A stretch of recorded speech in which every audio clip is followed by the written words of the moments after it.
valid government issued ID in order to do this work with us.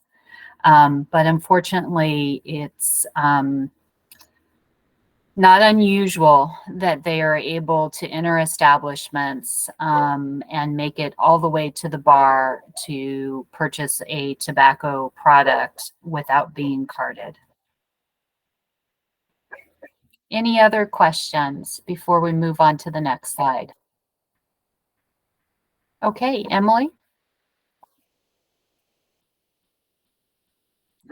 So just to remind everyone of Multnomah County's penalty structure, your first violation resulting in a penalty is a $500 fee and a requirement to complete the training by passing our online quiz.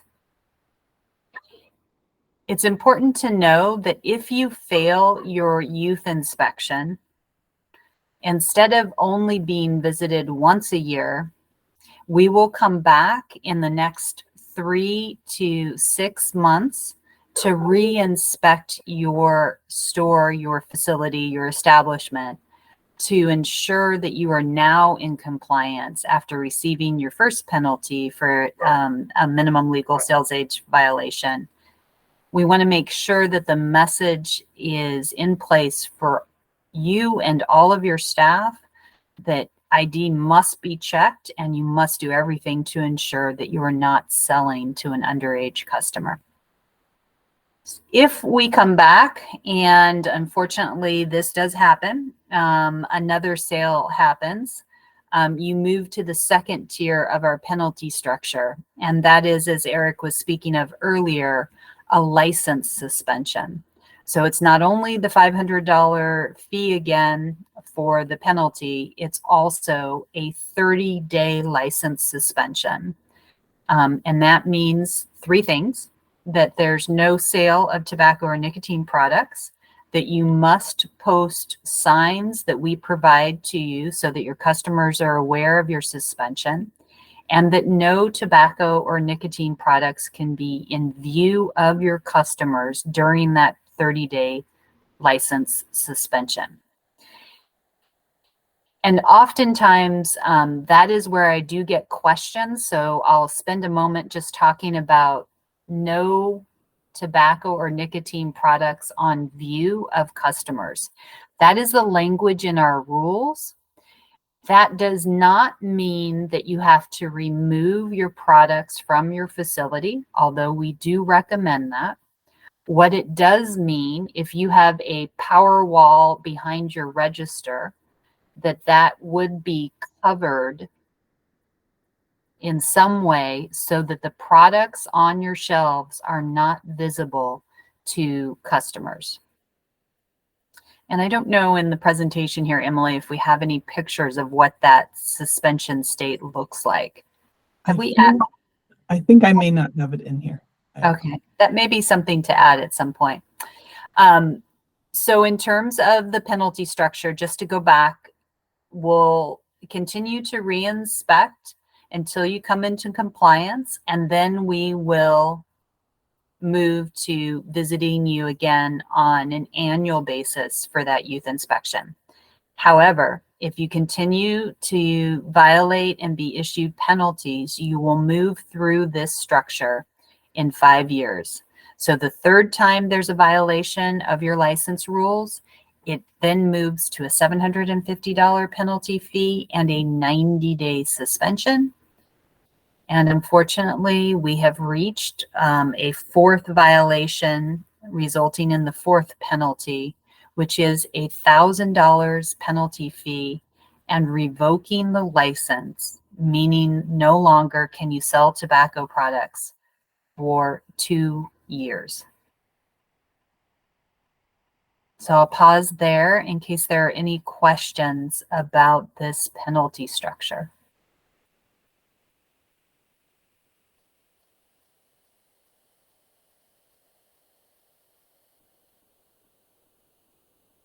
All right, next slide, please.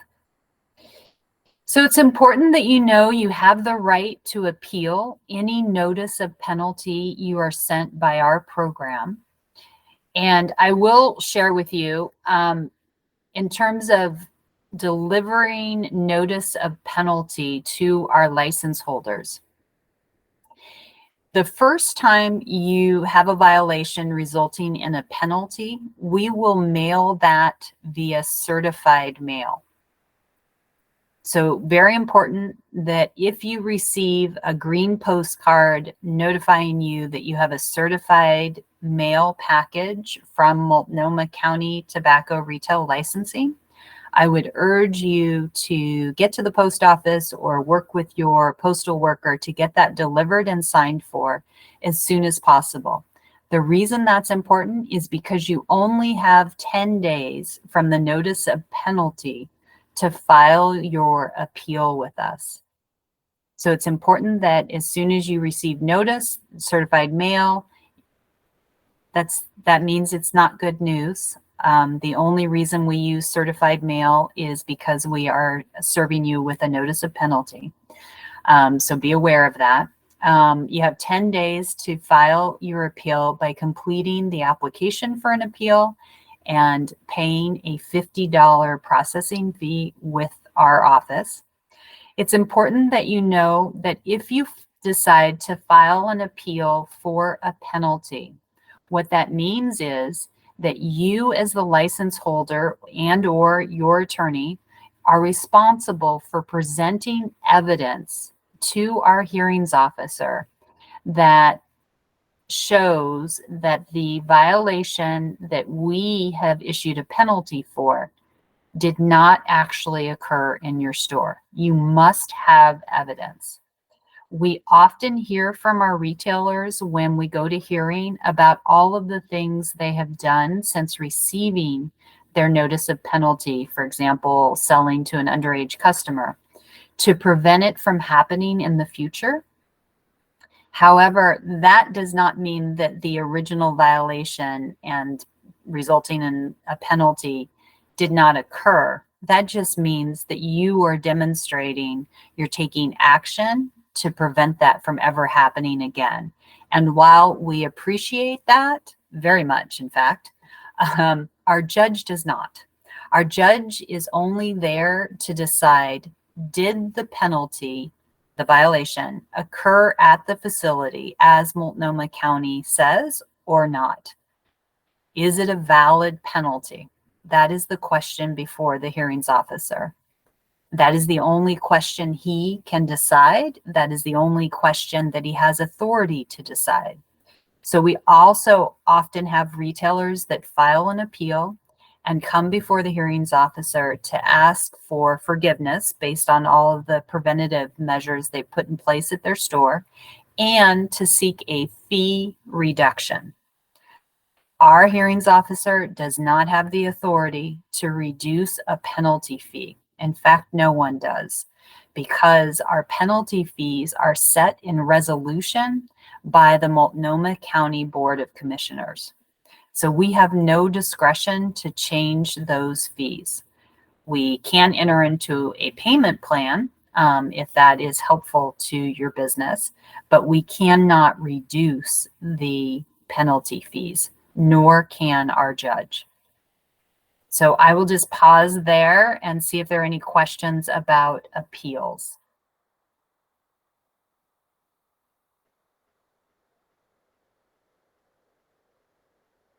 Okay. Let's talk about some new news. This is new to you and to all of us. And this relates to child-resistant packaging per Oregon state law and rules that have been issued. As of January 2024, the state law that says that any e-cigarettes or inhalant delivery systems must be sold in child-resistant packaging.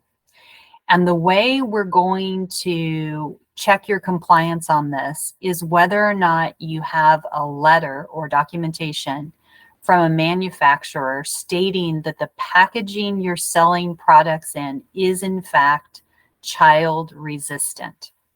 There's a lab that certifies, or several labs that will certify that for manufacturers. So this is all very new to us in the program, and it will be very new to all of you. There's more information coming out from the state on this over the next few months, and we will be communicating that information as we receive it. Again, this is a violation of your Multnomah County tobacco retail license. However, we would be checking this in our routine inspections. So again, this is an inspection where Eric or another inspector come into your store once a year, introduce themselves, and say they're here to conduct your annual tobacco retail inspection. If on the course of that inspection, the inspector asks for the appropriate documentation regarding a product that you have for sale that should be child-resistant packaging, again, our understanding is compliance, to demonstrate compliance would be the documentation from the manufacturer.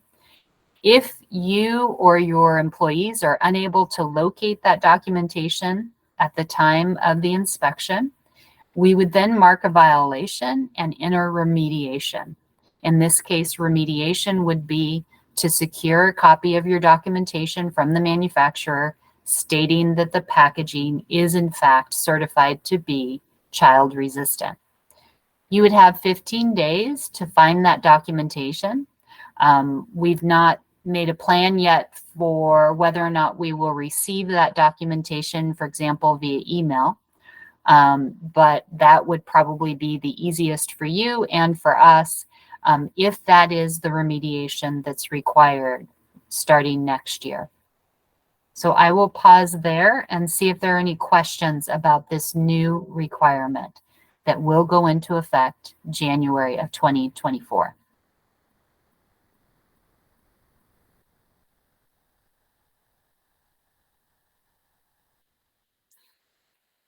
And I will say that you will start probably hearing from distributors about this requirement, or your manufacturer directly if you're in contact. And they will be helping you to have copies of the necessary documentation. Okay, next slide.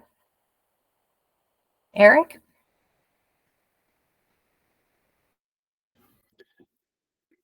I'm here. Thank you, Carrie. I know it's a lot of information, and if you ever have questions, you can email our office or call our line, and that number will be at the end of the slideshow. So this, of all the things I do when I go out, I really pride myself in trying to make sure that your clerks, employees, managers, everyone knows that you need to ask for ID. Now, I know one chain in our county checks everyone, even 85-year-olds. You might want to put a policy like that in place. Oh, they looked older, or they, But I always say ask for ID first before you even start fooling with the tobacco product, because I see a lot. I'll be standing there, hey, can I get a Marlboro Red? And then the clerk will go get the product and then ask for ID. Check the ID first to save some time. Now, the slide you see, that shows the current underage, under 21 in Oregon. Every state in the union will have a vertical ID if the person is under 21. And that's for alcohol and tobacco, as well as cannabis. Now, I'll show you a license in the next slide when we get there about what some of the older IDs look like. We're going to be set. You should have this decal. I'm going to show right here. I bring these out in my little briefcase as well, and I see these posted. Sometimes I see them augment because you had an older one. I'll bring a fresh one, and we're going to start mailing out the 2003 at the end of the year, so you can put that over the old one. Also, you see these are FDA. I bring these in my car. If you don't have one, you might want to check the batteries on that just to make sure that it's current. It has the current date, but set to 21 years ago. Okay, so today's date is 10/23/2002, and it does it automatically. Next slide. Some IDs look, now the ID that our youth inspectors will have will be real. They will not be bad. They're not going to be expired. They're not going to be washed out or look funky. We're not trying to get you on that. We're just having you look at the age of the year they were born. But we're not the only ones that do undercover inspections. The feds and the state will also do them from time to time. Or there's someone down the street that knows they can get tobacco and they're going to get a fake ID. You probably know all the tips. Does the customer look like the photo? One retailer told me the kid was using his cousin's ID. He asked a few trick questions. When's your birthday? Or are you a Leo or whatever? And so you can find out little tricks like that. One retailer had them sign their signature to see if they had the real ID. Again, our youth inspectors won't be testing for that. They'll have a underage ID. A lot of places are starting to have scanners now. I really like seeing that. There's one that's called a minor decliner. I love it. They scan the tobacco product and then they scan the ID and it'll go beep, beep, beep, beep, beep. If it's underage, and if it's good, it'll go happy good. It'll turn green. These are what the new licenses look like. Date of birth is always on the front and the back. The photos are on the left. The date of birth is on the front too, and the expiration. You can't take cards. Even though someone's over 21 and the card's expired, you can't take it. You can't use Mount Hood Community College driver's license or IDs. You can't use Portland State IDs. It has to be a government issued photo ID. You can use passports and all that. I think we have a couple more slides, Emily. So you can see the old one. The one on the left is what I have. I have that photo. It's horizontal, and it shows that I'm over 21. Now, some youth will still have their red old IDs. Our youth don't have that because they'll have their modern new ones. But you may see one of these once in a while. You got to look at their birthday in that red box. But those are pretty much almost done seeing. Here's a variety of other IDs from other states. I don't hand these books out, but I really think it's a good investment to get the 2024 ID checking. It shows all the different states and countries and passports and all that. It's a really good tool to have in your toolbox there at your counter. And I know it's sometimes hard to decline a sale. It gets really busy and people forget. But you got to be calm. You got to say, I'm sorry, I'm going to take the tobacco product away. And you got to be polite. I know sometimes customers can get really upset. They even get upset when you ask them for their ID. You just got to, hopefully we're training your staff to be calm and to call a manager. I think that's on the next slide, Emily, to really call the manager owner if you're having an issue. It's just really important. It should be automatic. Some stores use it's called bars. I forget what it stands for, but they have a secret shopper that comes in with a green card, red card, and it's a secret shopper to try to purchase, and it's testing their own employees to see if they sold or not. There's no fines with that. It's just it's a teaching experience. So we really like to see that as well.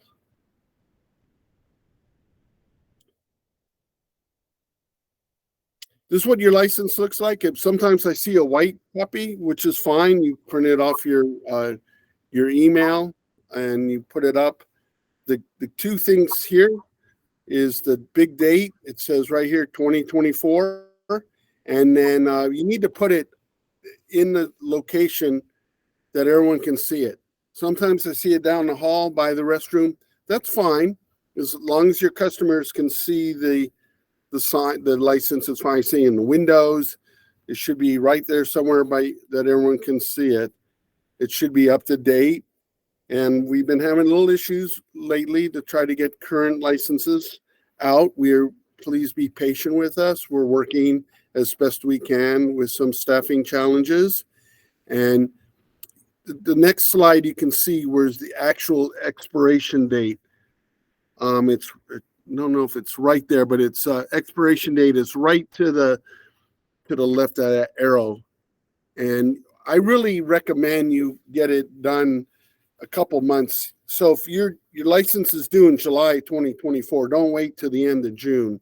July is a very, very busy time for us. And we have almost half or more renewing at the same time.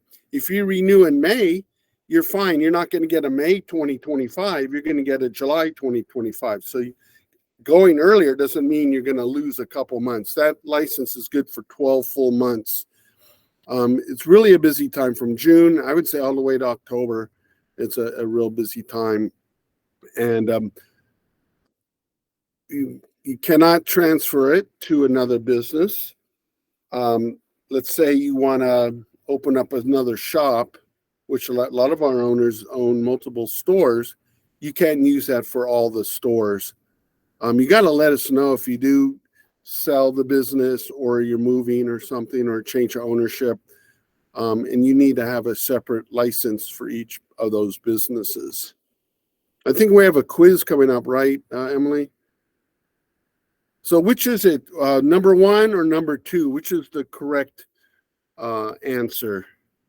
Anyone want to just shout it out or type it in the chat?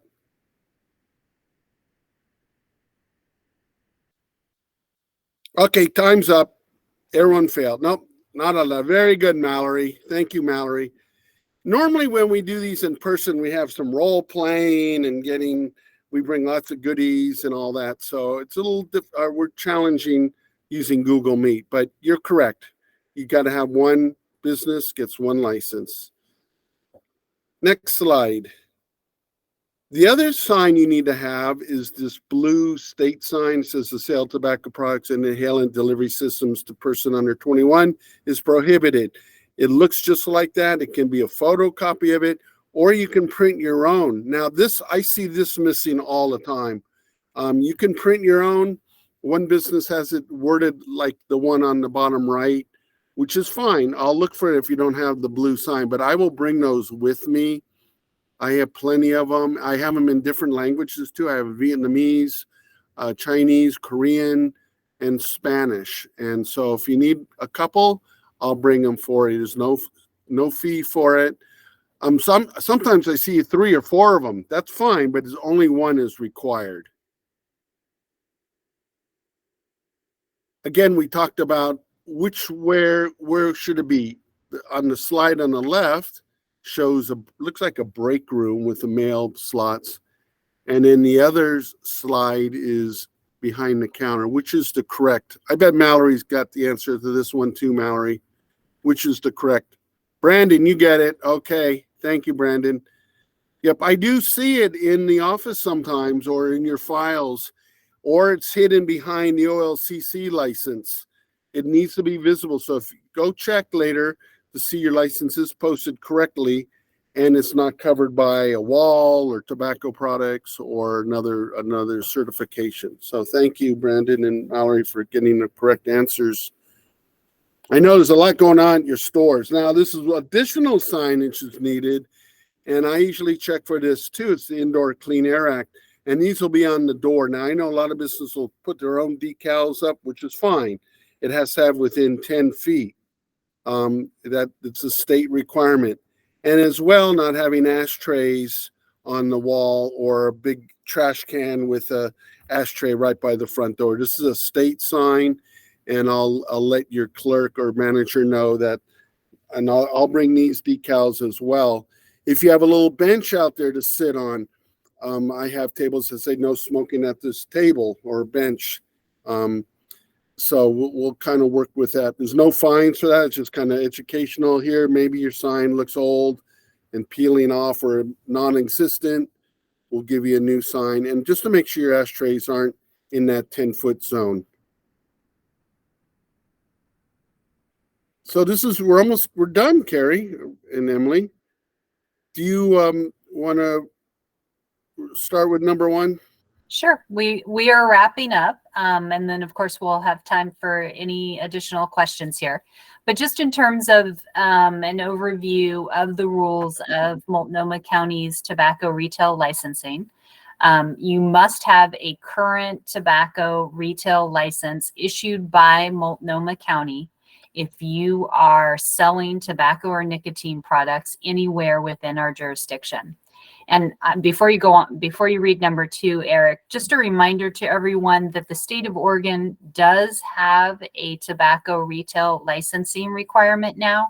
However, you are only required to have your local license. So if you are in operation in Multnomah County, you must only have Multnomah County's tobacco retail license. Lucky for you, our license is $683 a year at this moment. The state license is 900 and something, I believe. So great local business here. Eric, go ahead with number 2. Yeah, we discussed this a couple slides back, that each license is just good for one location. And we just went over where you must post your license and the state required sign so that it is visible to your customers. I don't see this very often on slide number 4, but sometimes I see products that are on the counter that I can reach and touch. I'm not saying extending my hand all the way and try to reach it like that, but really easy, I can grab it. Sometimes it's on the counter, maybe some cigars or something. All your tobacco products need to be behind the counter. Cigars need to be locked in a humidor. Now, the only times that's not necessary is in only 21 and older.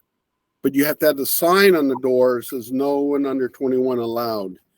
But all tobacco products need to be behind the counter and locked up. It's a state requirement. So a reminder just to check those IDs and make sure that the customer in front of you matches the ID and is not under the age of 21. And then number 6, make sure products are sold and labeled correctly. Again, this is going to refer to the packaging at the beginning of the next year, that the IDS of vape products will need to be in a child-resistant bag.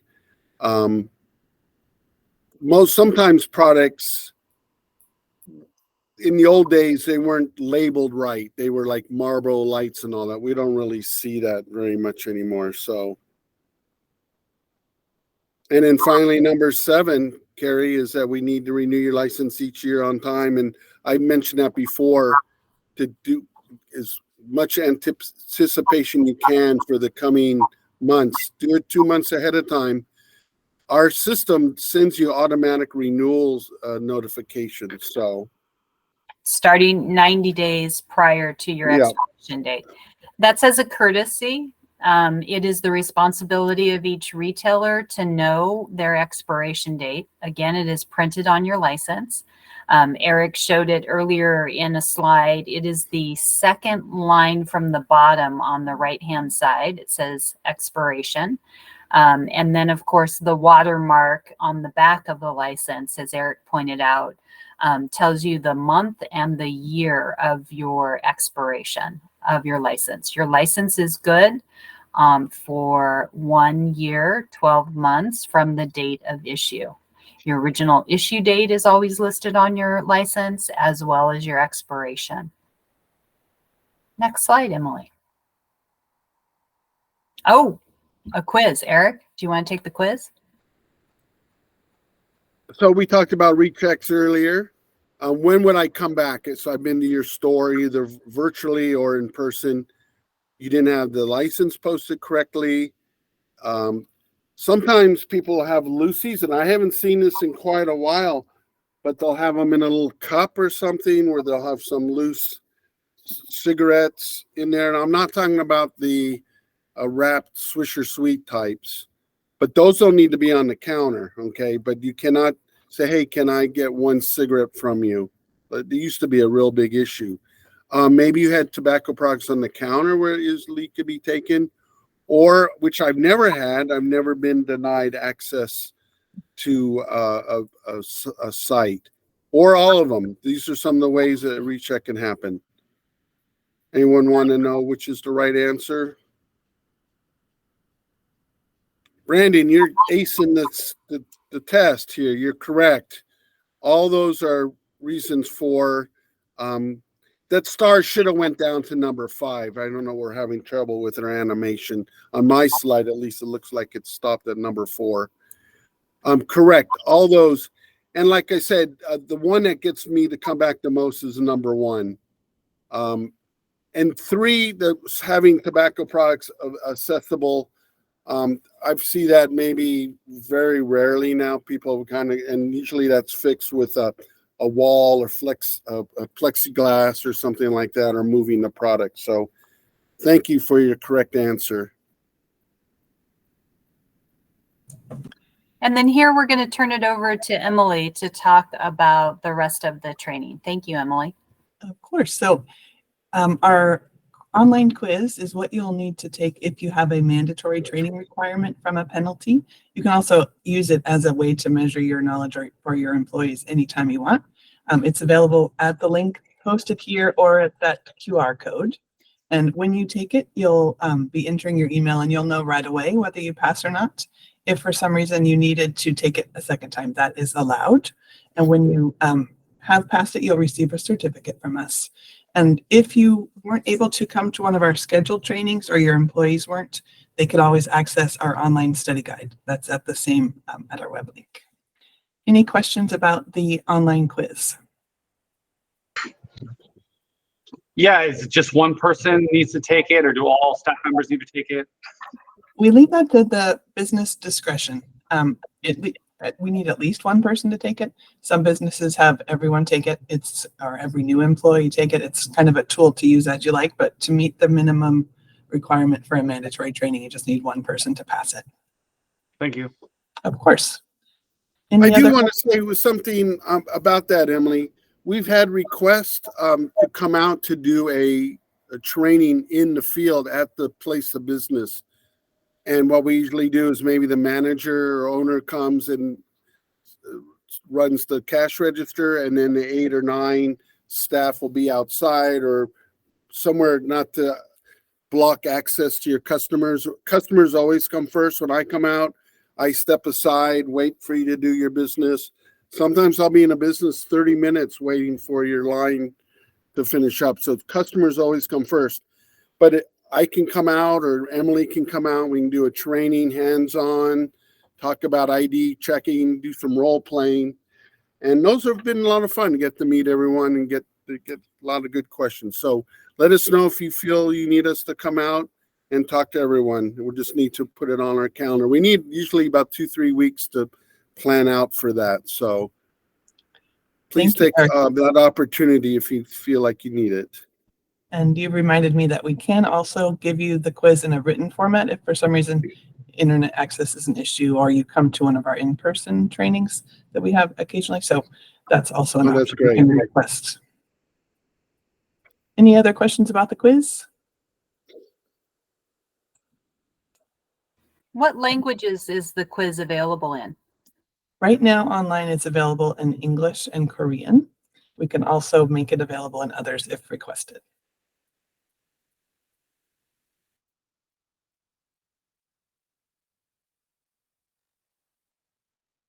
I mentioned this before, I call them VRIs, virtual routine inspections.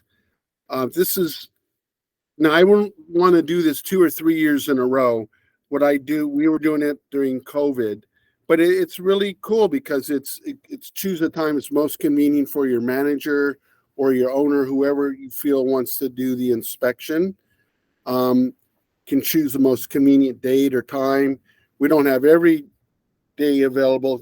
I work usually, I can do them on Wednesdays or Thursdays, sometimes Fridays. And you just scan that little dinosaur thing in the bottom corner, and it'll directly link to our spreadsheet. I know a couple of people did it way ahead of time. So I flagged it for later on. They want a routine inspection or the virtual Google Meet. And so I flagged it that we'll do it when the time comes for your annual. But it's really good. Again, you have to have Google Meet and all that, and just do it like this. It works out really well. And the same with rechecks. If you, hey, I found my license, it was in the back room and I finally put it up, you can call me up, send me a photo of the license posted on the wall in the store, and we'll all be good to go. I always have my cell phone on my inspection reports just to save time and carbon footprint.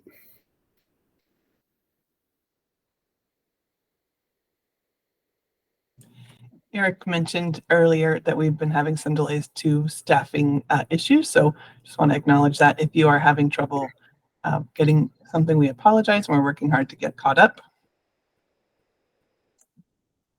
And that's our thank you. So now we could go to questions. You want to put them in the chat or just jump in?